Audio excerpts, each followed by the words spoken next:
see.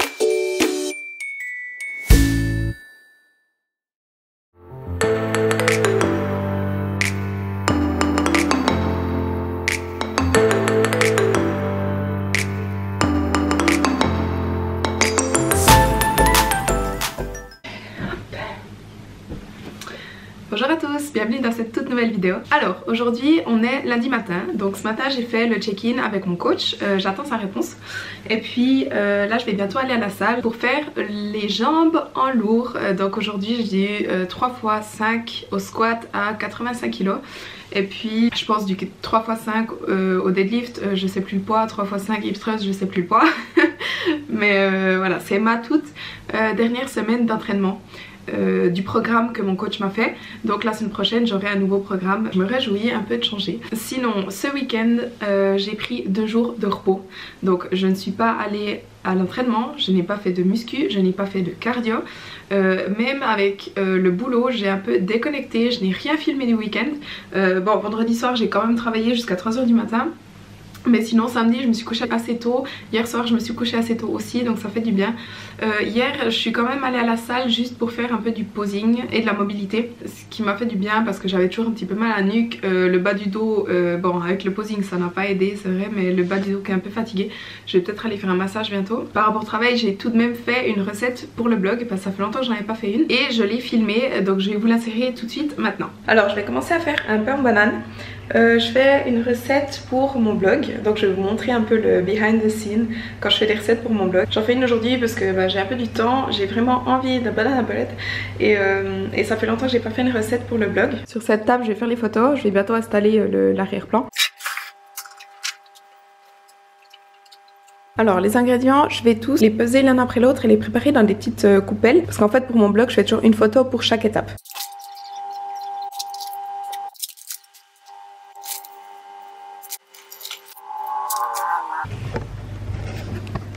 Voilà, alors là j'ai tous les ingrédients prêts. En fait je fais les quantités totalement au pif. Donc là j'ai rempli des petits bols et puis je note à chaque fois directement dans l'article du blog les quantités. Et puis ensuite au fur et à mesure que je fais la recette je vais ajuster les quantités en fonction. Là peut-être que je devrais rajouter un peu du lait ou quelque chose comme ça. Donc voilà, on verra.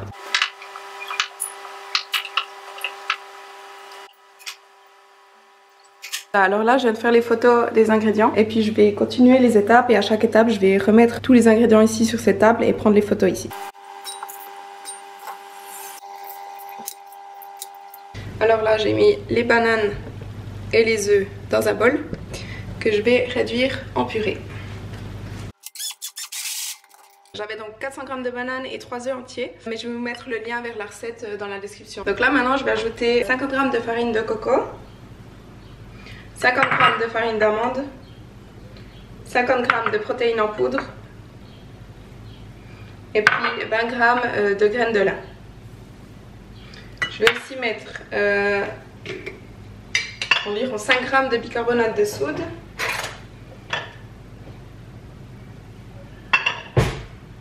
voilà, et de la cannelle.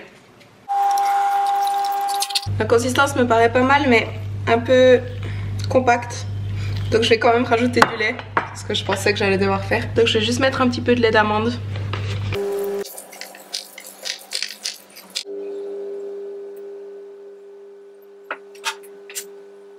J'ajoute les myrtilles et les éclats de cacao. J'en garde quelques-unes pour le dessus aussi. Et puis là je verse le tout dans un moule recouvert de papier sulfurisé. Et j'ai aussi préchauffé mon four à 180 degrés. Maintenant je vais encore ajouter les myrtilles qui me restaient sur le dessus. Et les éclats de cacao, la même chose.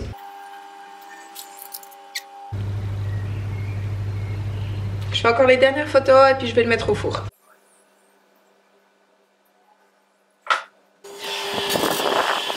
Je le mets pour en tout cas 30 minutes.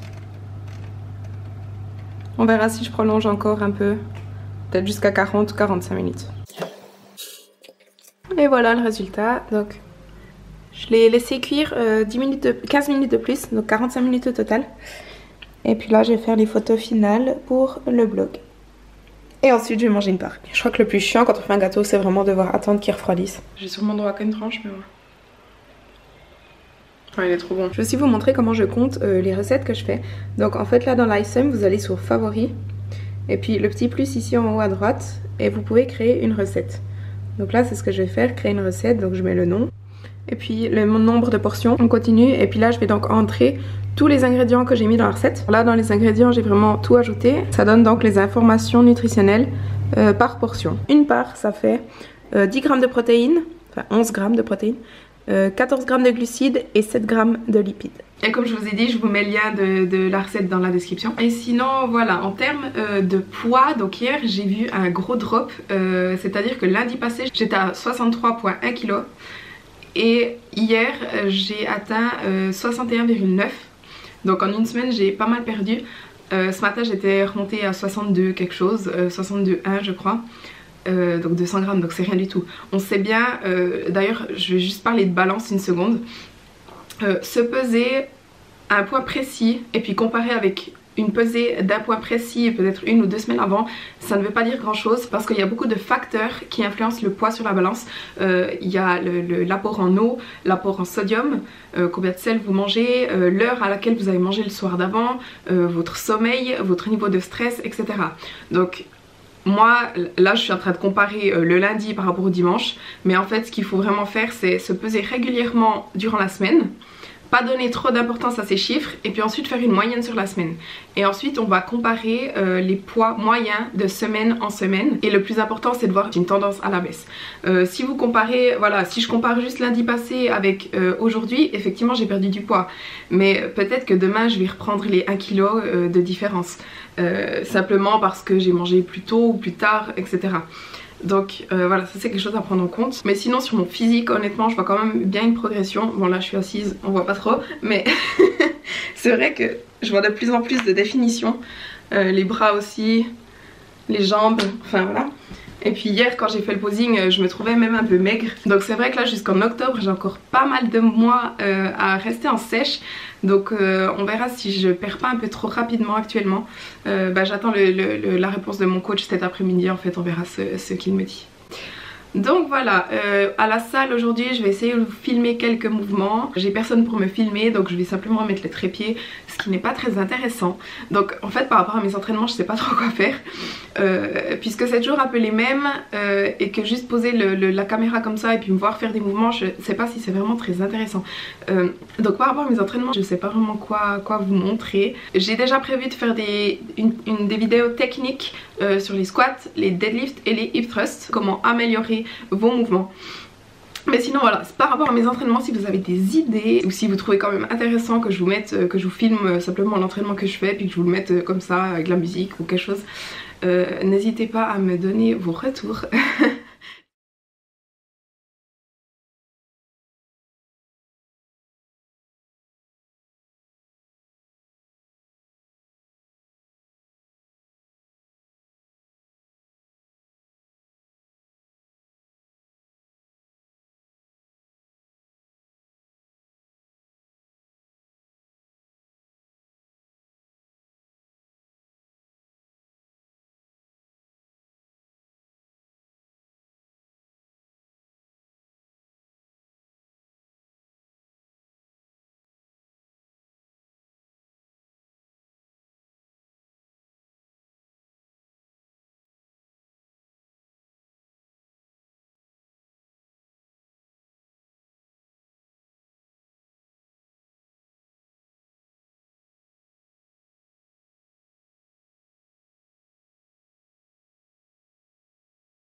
Voilà, j'ai terminé le premier jour de ma dernière semaine de programmation et depuis les 8 semaines, je fais vraiment tous mes sets, toutes mes reps au poids donné, donc je suis plutôt contente d'arriver à suivre. Donc là, je vais aller travailler, j'ai donc une séance d'introduction et puis je donne un circuit training. Normalement, c'est le tout dernier que je donne. On verra si je continue ou non, ça dépend les filles, si elles ont envie de continuer ou pas. Et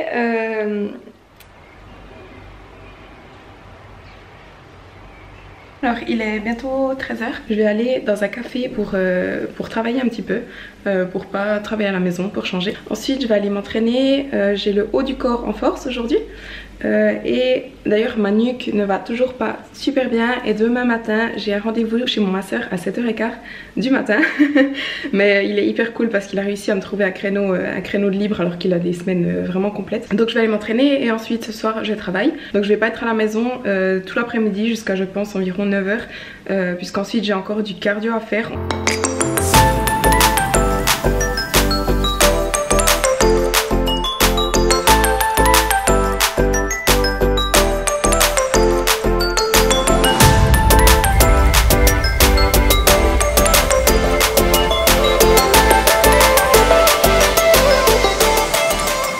Ok, alors je vais juste revenir sur mon entraînement. En fait, quand je suis arrivée à la salle, j'avais vraiment aucune envie de m'entraîner, j'avais aucune énergie. Mais au final, c'était une super bonne séance. Ça fait un moment que j'ai plus une aussi bonne séance en fait. J'ai vraiment réussi à me mettre dedans, j'avais de la bonne musique.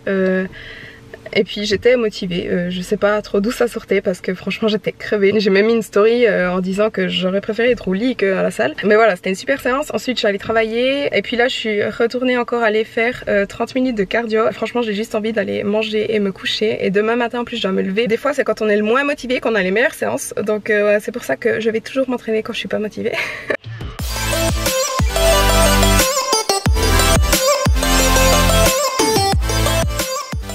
Je viens juste à revenir du massage, il m'a bien détendu. Après j'ai encore une petite gêne, donc on verra si ça passe dans 2-3 jours. Sinon j'irai aussi voir un ostéopathe. Sinon je suis vite allée en course aussi, là il est bientôt 9 h. Je viens de manger, je viens de déjeuner. Et là je remarque que la sèche elle marche vraiment parce que même après déjeuner j'ai encore des abdos.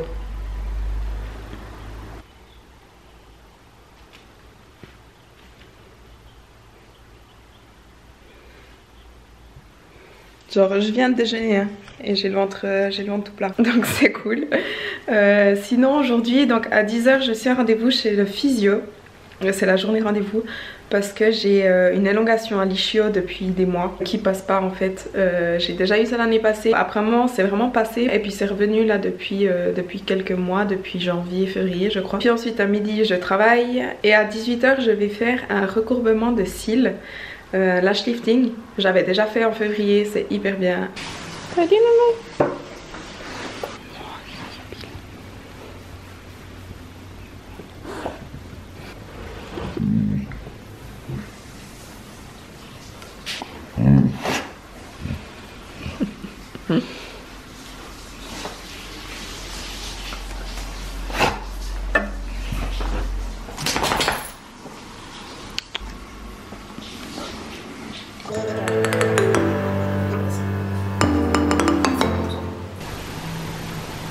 Alors je vais pas vous mentir, quand on bosse depuis la maison, il y a des jours où on peut bosser de son lit.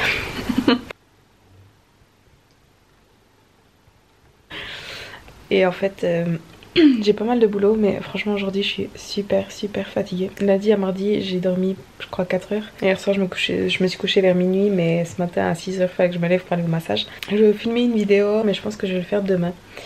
Parce que là j'ai vraiment juste pas envie. Il est 16 h et à 18 h j'ai rendez-vous pour les cils. Donc voilà, je vais plutôt bosser à la place. Là je vais vous montrer, je suis en train de remplir mon fichier de suivi pour mon coach. Donc c'est un tableau que je me suis fait moi-même, c'est un tableau Excel. Et je vais vous montrer tout ce que je mets dessus. Donc il est vraiment fait semaine par semaine. Donc ici je mets d'abord les objectifs pour la semaine en termes de macros. Ensuite je mets la date du jour, si je me suis entraînée ou pas, le poids du jour et puis la moyenne journalière. Ensuite je mets toujours la circonférence de ma taille, ça c'est mon coach qui me demande, ainsi que la moyenne de ma taille.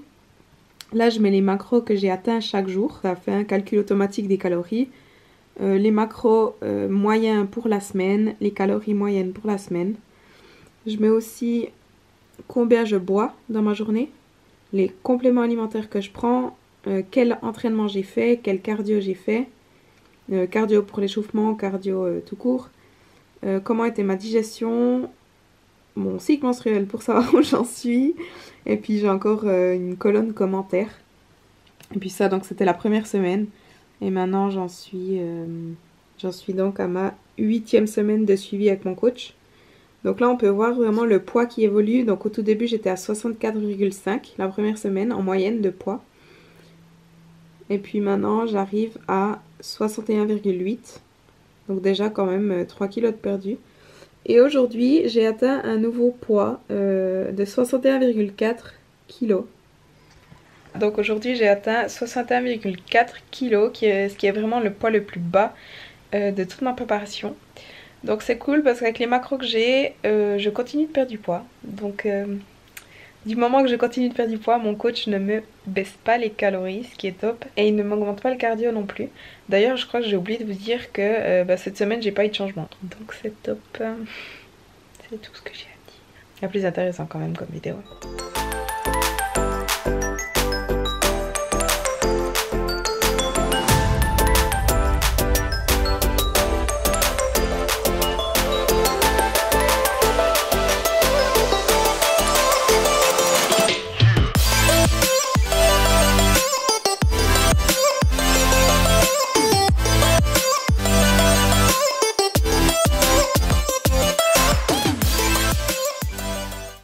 Du lac, il est 12h30. Là je me fais juste un truc à manger, donc j'ai une part de banana bread avec du beurre de cacahuète et une banane, et dans environ une demi-heure on va aller s'entraîner. Aujourd'hui j'ai les jambes en hypertrophie. Hier soir, comme je vous l'ai dit, je suis allée faire les cils, donc un lash lifting, c'est un recourbement de cils. Là j'ai pas de mascara en fait. Mais jamais, ouais. Alors, je reviens de l'entraînement, on va faire une question-réponse, c'est-à-dire que j'ai mis une story où vous pouvez me poser des questions, et puis là je vais simplement répondre à certaines questions. Je vais pas pouvoir répondre à toutes parce que sinon ça va durer beaucoup trop long. Donc la première, plutôt salé ou sucré? Gros bisous, je t'adore ma belle, merci. Plutôt sucré. Moi c'est, vous mettez du chocolat, vous mettez des gâteaux, vous mettez des biscuits. Moi c'est vraiment le sucre, je suis vraiment un bec à sucre. Des conseils pour débuter, il y a tellement de tout sur internet, je m'y perds un peu. Alors effectivement sur internet on peut vraiment lire de tout, donc vraiment essayer d'aller vers le plus simple possible. C'est-à-dire que pour perdre du poids il faut manger un peu moins et se dépenser plus. Pour prendre du poids, pour prendre du muscle, il faut manger plus et faire de la musculation. Là il n'y a vraiment pas de secret, si vous suivez ça vous atteindrez l'objectif que vous voulez. Mais c'est vrai que sur internet on peut voir toutes les sortes de régimes qui existent, on peut lire des choses sur l'entraînement, des supersets, des choses. Ne vous embêtez pas avec tout ça en fait, c'est super compliqué. Paléo, sans gluten, vegan, etc. Mangez comme d'habitude, mais essayez de réduire les portions ou de les augmenter si vous voulez prendre du muscle. Ça c'est un truc vraiment avec l'alimentation. Essayez de faire au plus simple, mangez de tout, mangez ce qui vous plaît, mais faites juste attention aux portions, c'est tout. Quant à la musculation, pour un débutant je dirais deux choses.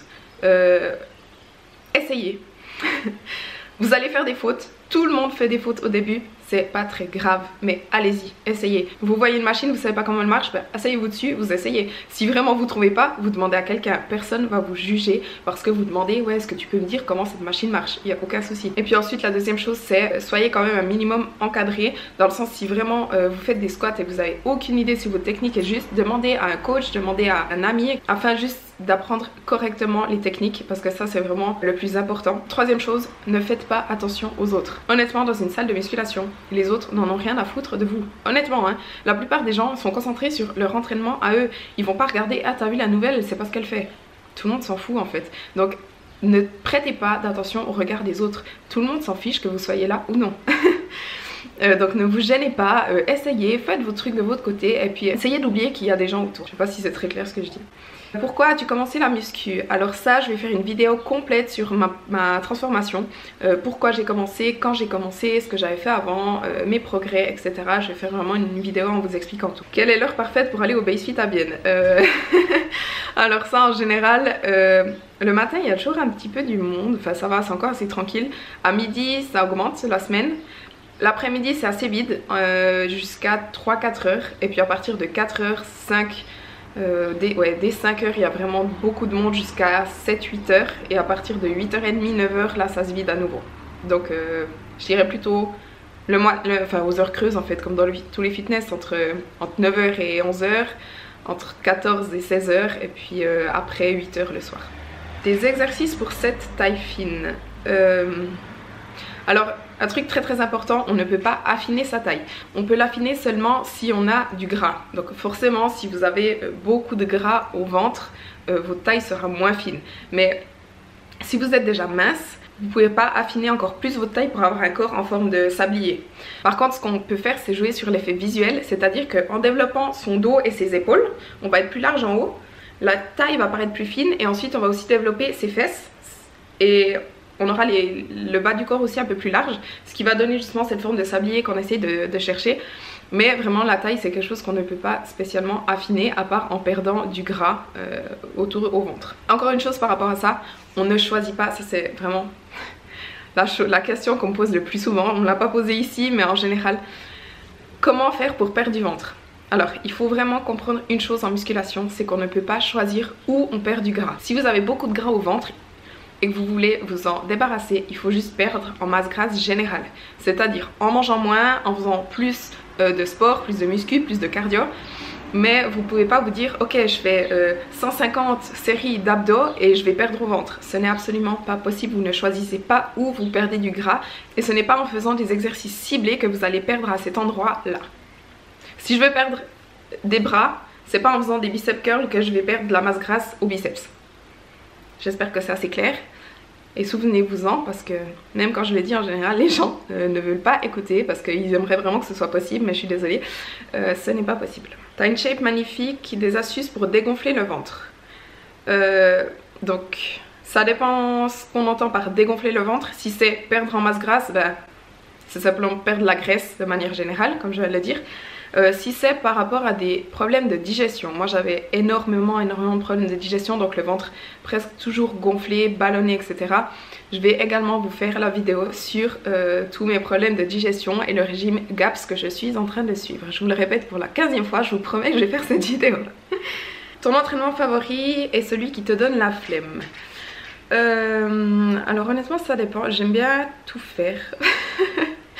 J'adore faire les jambes, mais c'est vrai qu'il y a des fois quand je vois le poids que je dois soulever, j'ai un peu la flemme parce que je sais que je vais rester 2h30, 3 heures au fit et que ça va être très dur. Mais après les jambes, j'aime bien les faire. J'adore faire les épaules aussi. Depuis pas longtemps, j'adore faire les biceps. Au début, enfin il y a quelques mois, je détestais ça, mais là j'aime vraiment beaucoup. Le dos, j'ai toujours bien aimé aussi, un peu moins ces temps, mais voilà. Ouais, donc en fait je dirais un peu tout en fait, il n'y a rien que je n'aime vraiment pas. Oui, bonjour. Bonjour. Qui tu es? Et va à ta place. Non, non, va à ta place. Combien coûte une compétition? Coach, bikini, etc. Alors, j'ai une liste, donc je vais vous la sortir. Alors le coaching, ça m'a fait 1300 francs pour 6 mois. Les bikinis sont environ 300 francs chacun et il m'en faut 2, donc 600 francs. Les talons je les ai payés 85 francs, les bijoux 55. J'ai aussi pris un cours de posing à 50 francs et je pense que je vais en reprendre un encore un peu plus tard, donc 2 fois 50 francs. Il y a les frais de licence IFBB de 100 francs. J'ai aussi passé un DEXA scan qui a coûté 150 francs. Bon ça c'est absolument pas obligatoire, c'est moi qui ai voulu. Et je vais en repasser un encore avant mes compétitions, donc ce sera encore 150 francs.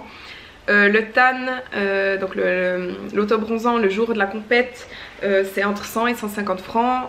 Donc j'ai 2 compètes, donc ça me fera environ 2 ou 300 francs.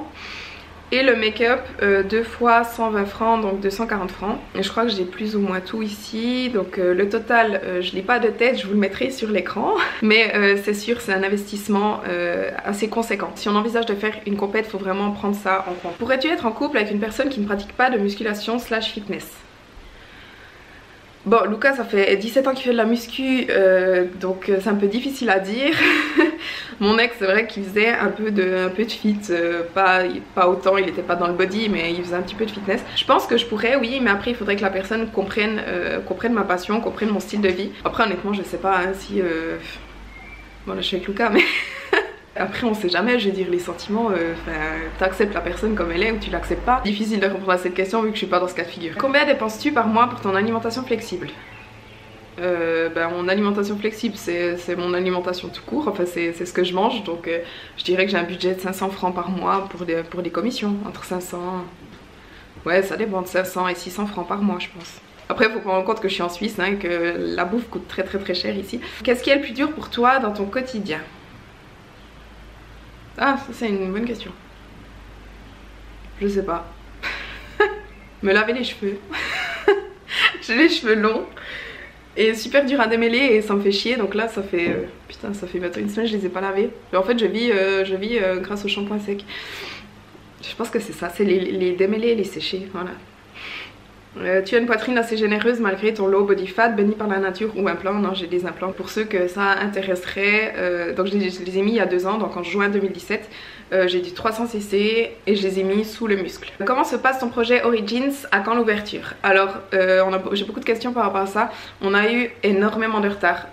Bon avec un projet pareil c'est pas très étonnant, mais là c'est vraiment en train d'avancer. On sait pas qu'on a chômé pendant tous ces mois, on est vraiment en train de travailler dessus, je bosse beaucoup dessus et l'ouverture est normalement prévue pour septembre. En fait le but aussi de ma chaîne YouTube c'est de documenter tout ça aussi, les travaux, enfin un peu tout ce qui se passe. Des conseils pour gagner en force? Merci. Alors, avoir une bonne programmation et faire ce qu'on appelle du progressive overload, c'est-à-dire augmenter ses charges de semaine en semaine et manger suffisamment. Parce que si vous mangez pas assez, vous n'allez jamais gagner vraiment en force. Dans tes stories, des fois tu promènes un chien, c'est le tien, il s'appelle comment? Donc voilà, vous l'avez vu avant, c'est une chienne. Et ici, là viens. Oui, c'est bien. La voilà. Donc elle s'appelle Lana, c'est une femelle. Et c'est pas ma chienne, c'est... Ah t'es mouillée, lève-toi, va là, à ta place. Et c'est la chienne Aluka qu'il partage avec son ex. Donc on ne l'a pas tout le temps, on l'a environ 1 semaine par mois. Pourquoi avoir choisi un coach américain plutôt qu'un coach suisse qui peut te suivre sur place? Alors moi j'habite à Bienne et honnêtement je connais pas de préparateur physique qui soit à Bienne, donc dans tous les cas le suivi ce serait fait à distance je pense. Je me serais pas déplacée à Genève ou à Zurich ou à Lausanne, je sais pas, toutes les semaines. En fait ça change vraiment pas grand chose qu'il soit sur place ou non, puisque il me dit simplement les macros pour la semaine et puis il me fait mon programme d'entraînement.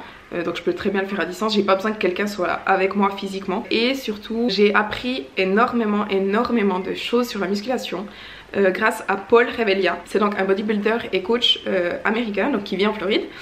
Et à la base je voulais le prendre lui comme coach.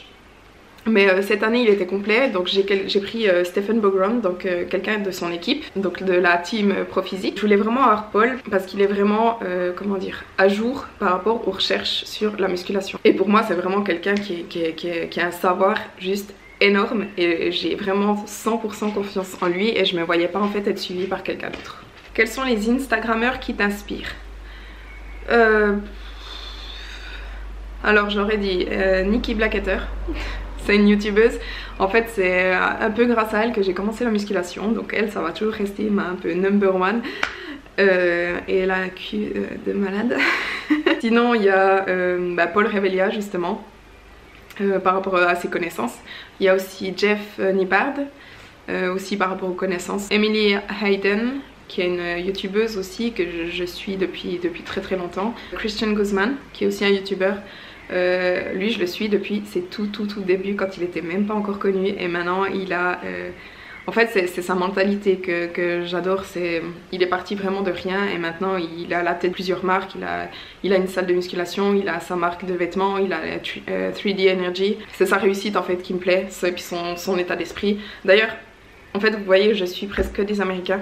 Je ne suis quasiment aucun français en fait. J'adore la mentalité des Américains, c'est vraiment différent de ce qu'on voit en Europe. Ils sont ouverts, ils soutiennent, ils n'ont pas l'air de juger, ils ont vraiment des ondes hyper positives, ils sont toujours un peu go, ils suivent leurs rêves, ils n'ont pas peur, ils avancent, ils y vont.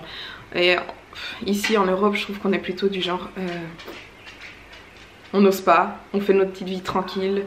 Dès que quelqu'un prend un risque, c'est ouais t'as vu pour qui il se prend celui-là. C'est des jugements, il n'y a aucun soutien, c'est toujours assez négatif, on est fermé, enfin voilà. Et aussi les connaissances, ici on a beaucoup de retard sur les connaissances, sur la muscu, sur la nutrition, sur tout ça. Donc voilà.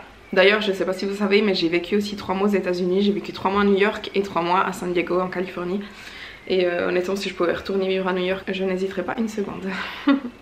Pourquoi prends-tu un coach si tu es toi-même coach? Est-ce que tu n'aurais pas pu faire ton programme toi-même?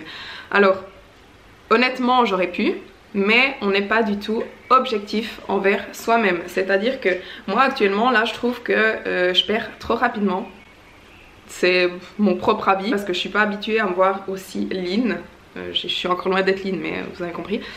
Et si un jour j'ai faim, je me dirais bon allez, là tu perds trop vite, vas-y bouffe tout ce que tu veux, c'est pas grave, dès le lendemain tu reprends ta diète, etc. Mais en fait non, ce serait pas bon pour moi, ce serait pas le bon choix à faire. Et donc quand tu as un coach, il a vraiment un regard objectif sur ce que tu fais. Et aussi mon programme d'entraînement, honnêtement, je me serais jamais fait quelque chose d'aussi dur. C'est vraiment quand on se fait pour soi-même, on reste vraiment dans notre zone de confort, on se dit qu'on n'est pas capable. Voilà, on se fait vraiment un truc un peu plus simple. Donc voilà, là il m'a vraiment poussée, je suis vraiment mon programme presque à la lettre. Et je sais que toute seule je me serais jamais fait ça et j'aurais peut-être pas progressé autant. Tu vas rire mais moi je vais bien un tuto eyeliner. Alors effectivement je ris parce que je suis vraiment nulle en make-up. Je mets pas d'eyeliner, en fait c'est du crayon. C'est simplement du crayon pour les yeux que j'estompe ensuite avec un petit pinceau fin. Mais je ne dis pas des eyeliners, vous savez les pinceaux là tout fin, je trouve ça trop net en fait, j'aime bien que ce soit un peu flou. Donc j'utilise du crayon que j'estompe ensuite au pinceau. Tu t'entraînes depuis quand? Depuis 4 ans. Voilà, donc je pense que je vais terminer ici. J'espère que j'ai plus ou moins répondu à toutes vos questions. N'hésitez pas à me poser vos questions en commentaire, j'y répondrai encore volontiers si vous en avez d'autres. Et je vais aussi terminer la vidéo ici puisqu'elle est assez longue. Donc j'espère que cette vidéo vous a plu. Si c'est le cas, n'oubliez pas de liker la vidéo et de vous abonner à ma chaîne si ce n'est pas encore fait. On se voit dans la prochaine vidéo, je vous fais des bisous.